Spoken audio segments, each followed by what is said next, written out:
Modi 3.0 has completed its first 100 days in office before hitting the campaign trail for the 2024 general elections. The Prime Minister had given 100 days task to his officials already. The centre had cleared and approved projects worth 3 lakh crores in 100 days with a primary focus on roads, railways, ports and airways. The 17th installment of the Prime Minister's Kisan Samman Nidhi was also released. 20,000 crores has been distributed to 9.3 crore farmers. The government also emphasized on the work it has done for ease of doing business and youth in the first 100 days, other than abolishing of angel tax and also reducing of corporate tax. In the first 100 days, 2 lakh crore Prime Minister's package has been announced to promote employment and skill development amongst the youth. On women empowerment front, in the first 100 days, Prime Minister Modi has awarded certificates to 11 lakh new Lakpati Didis. According to government figures, now more than 1 crore Lakpati Didis earn more than 1 lakh rupees per year. Joining us at this point is Dr. Sharad Kohli, senior economist. We also have Gautam Mukherjee, senior journalist, live with us. Professor Geeta Bhatt, political analyst, joins us live. Sanket Yanagi, lawyer and political analyst, is also with us on the broadcast. Sharad Kohli, let me begin with you first. How much work has already been done in the first 100 days? How many of the targets have been achieved? And what is now left for the next 100 and more? Well, good evening, Uday. Good evening to my fellow panelists and the NewsX viewers. Well, we always knew at the time of elections when Modi 3.0 came, this is work in progress. You know, and I think there's, if I say it in 2 words, there's no stopping. You know, the government remained undeterred by the fact that it only won 240 seats and it was supported by JDU and the other party. I think Prime Minister is unstoppable. The development of this country is irreversible at this point. And this has been very well visible in the decisions taken by the Modi government at this point of time, whether it is distribution of direct benefit transfers to the farmers, whether it was Pradhan Mantri Awas Yojana, expanding on Pradhan Mantri Awas Yojana for another 2 crore houses, whether it was projects like developing the biggest port in India, whether it was Vande Bharat, whether it was expansion of national highways, whether it was modernization of airports, modernization of railway stations.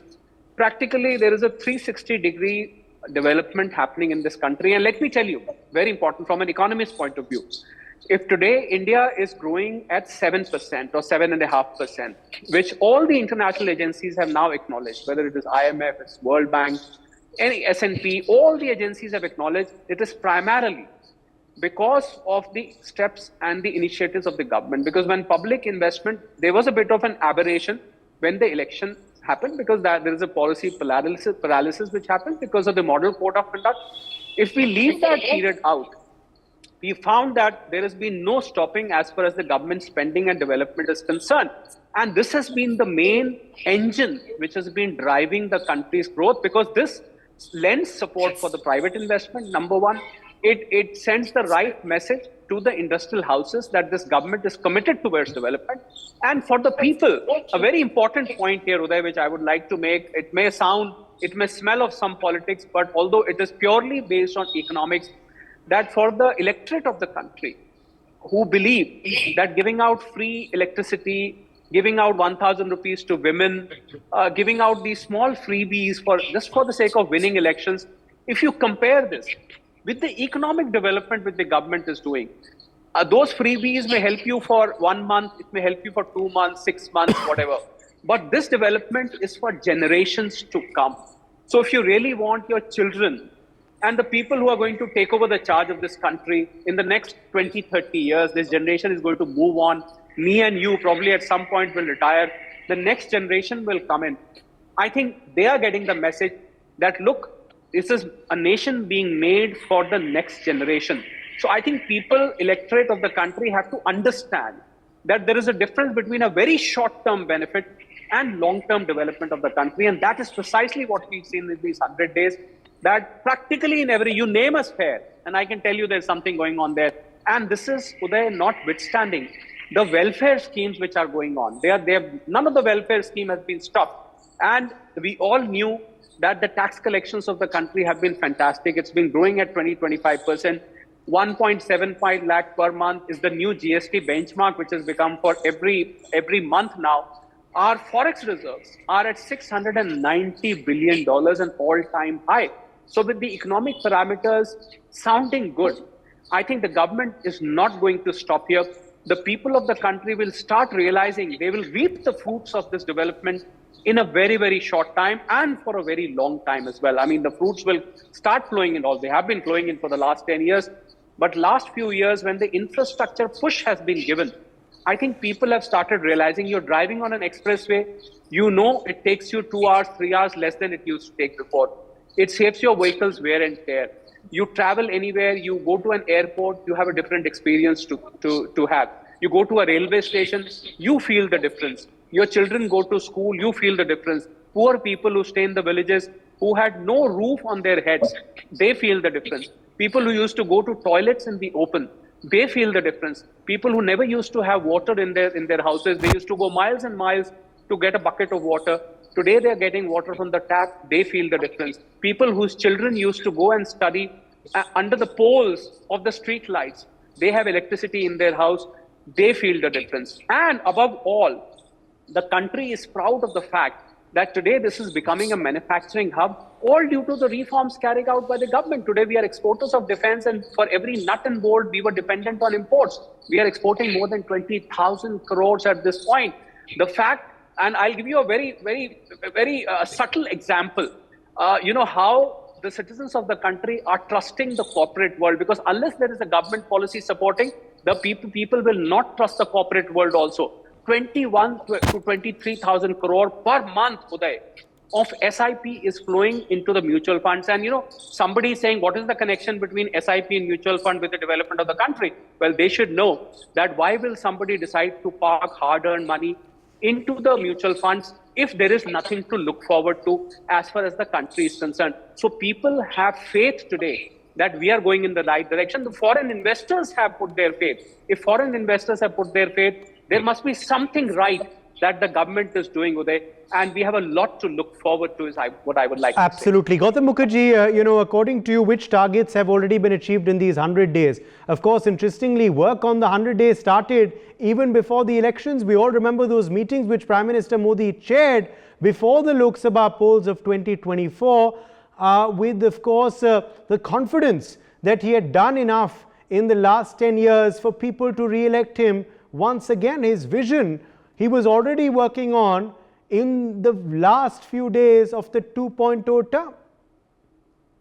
Well, I don't know about achieved, but one of the key things that have been introduced is the Waqf bill, which has gone into a parliamentary committee, and there seems to be a consensus emerging.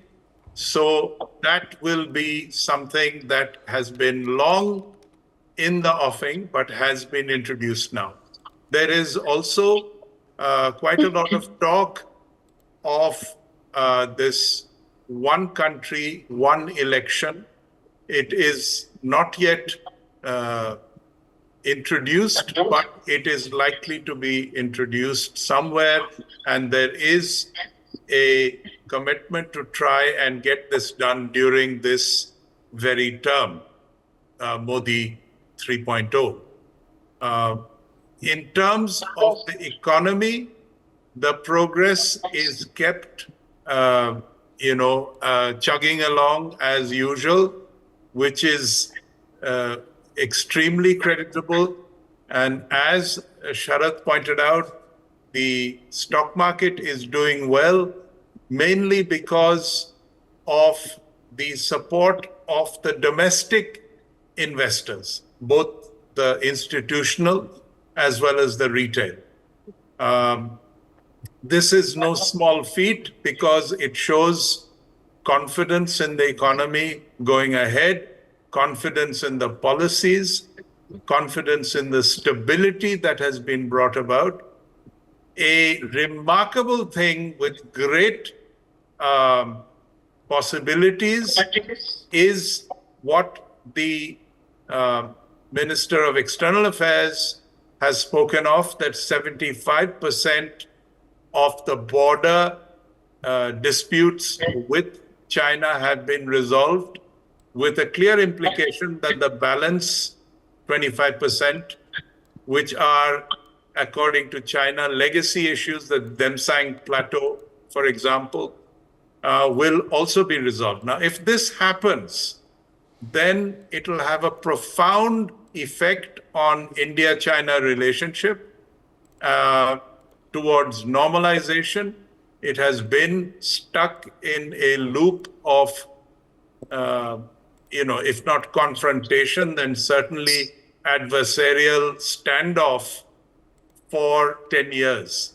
And therefore, if this were to come about, it will have great impact in going forward, both in terms of India's stature as well as its negotiating position, its leverage position with the West as well.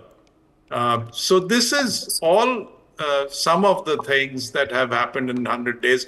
Infrastructure development is going on apace. There is no let-up. Railways, roads, ports,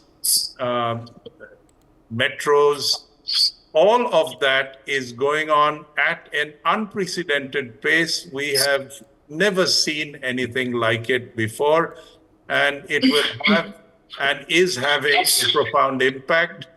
There is also the new development of providing insurance for all the people above 70, irrespective of economic background.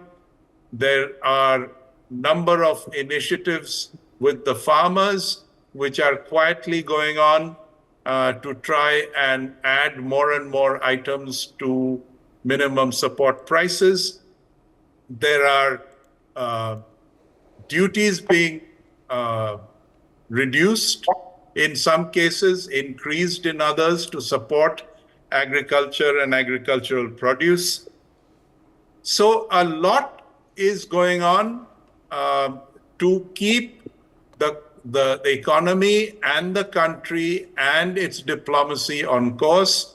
And this is extremely creditable, and much can be achieved in these 5 years up to 2029. Uday. Yes, Professor Geeta Bhatt, the first 100 days is, of course, very, very important because it sets the ball rolling. It sets the roadmap, of course, for the rest of the 5 years. It's a short period, of course, but it's an important one for any government. But this time, for the third tenure, how much has already been achieved, Professor Bhatt? And according to you, how much of the roadmap has been laid out for what the next 5 years will achieve, hopefully, under this regime? Well, Udayji, thanks for having me on your program. You see, since 2014, I think the policies which were laid down, it has been an continuum of the policies of the government in 2019 and even after 2024 election.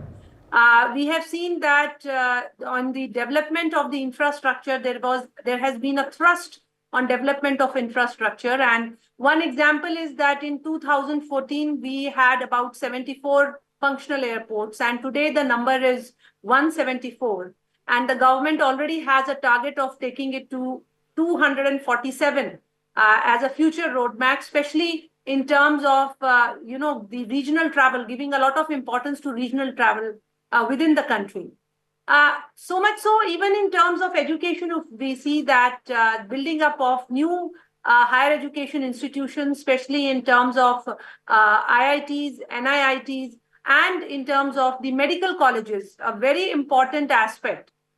Nearly 70,000 seats have been increased, are going to be increased in the coming years as a future course, which was also announced by the Prime Minister during his 15th August speech.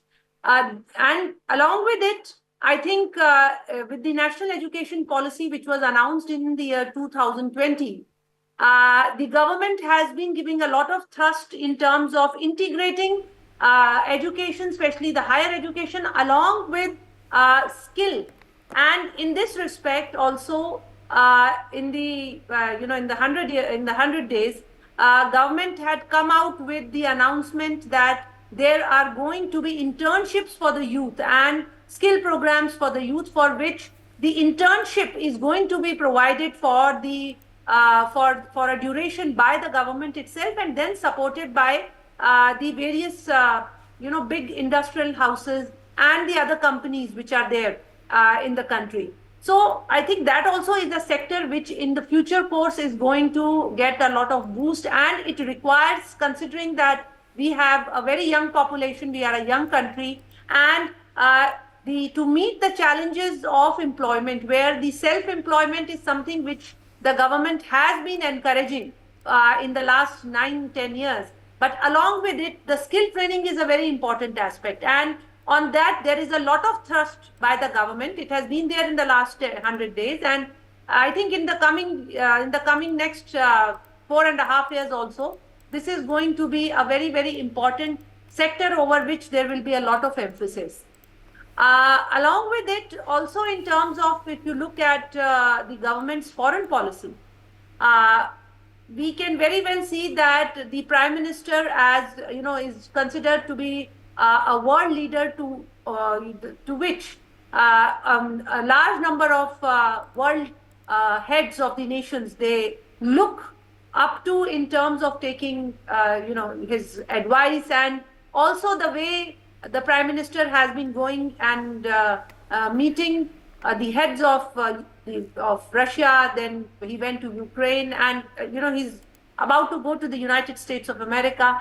And in terms of his foreign visits, the first visit which he started in 2014 when he came, it was, if I remember correctly, was to Bhutan, and which also emphasized that how much importance the Prime Minister gives and the government gives to the neighbors, to the neighboring countries. And along with it, since then, there are many foreign visits which have been made. So, for example, he just went to Brunei, which was for the very first time that a Prime Minister had gone to a country. And like this, there are many other countries where first time an Indian Prime Minister had gone. So in terms of the foreign policy, and also in terms of, there is a bold stand which in terms of foreign policy, the government has been taking, and to some extent which we also have seen in the last 100 days. Also, if we look in terms of the development within the country, along with the infrastructure, where I think almost 3 lakh crores have already been, the projects have already been initiated, and along with them, the completion date has also been set, that when are they going to get, they are going to be inaugurated. Also, for the next 4.5 years, also how the infrastructure is going to be, the projects are going to be initiated. That also has been very well defined by the government. So that will also be something which we feel that is, because that also is in a way is employment generation. Absolutely. Saket Yanagi, come in here on your first take on the 100 days so far of the Modi government 3.0. How much has been achieved? How much has not? What is left now for the next 4.5 years? According to you, has the ball been set rolling in the right direction? What is your takeaways from the first 100 days so far of this government? First of all, 100 days will not define everything. And the success or failure of any government cannot be decided just by 100 days achievements. It has to go a long way, number one. Number two, there are certain challenges to this present government, which they may have to take it on a challenge and see that certain improvements are taking place from different angles. Just some improvement in the economy or its image in the world map will not improve this ground reality or the ground status of the country in any map. See, there are certain challenges like in the population, we are the number one, as per the World Report. So out of 207, our ranking is number one.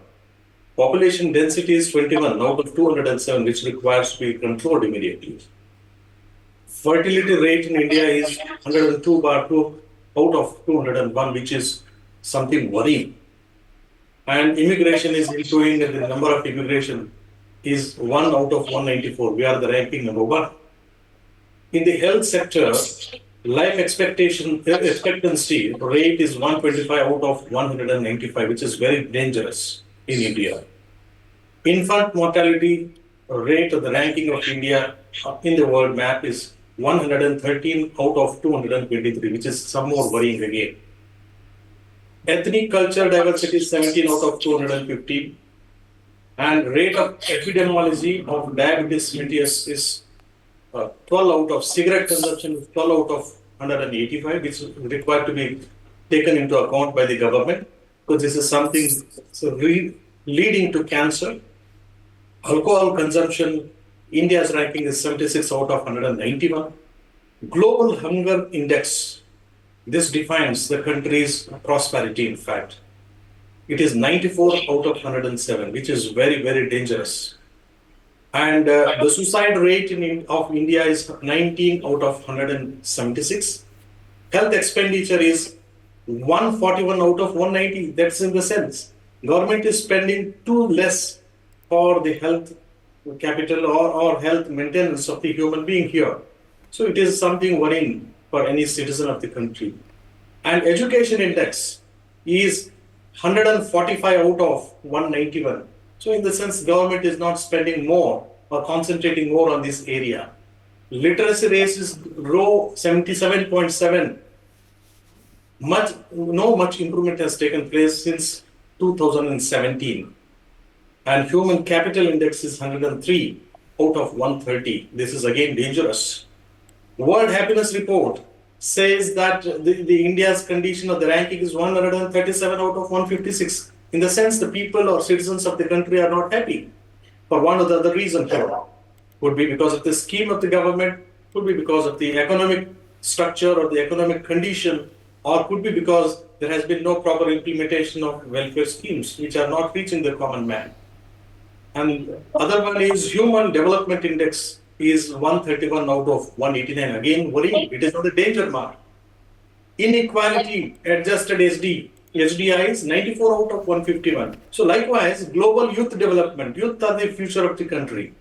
But here, if you look at the urbanization by the country and the other factors which would lead to the improvement of the youth, there has been no much implementation or successful implementation of the schemes of the government.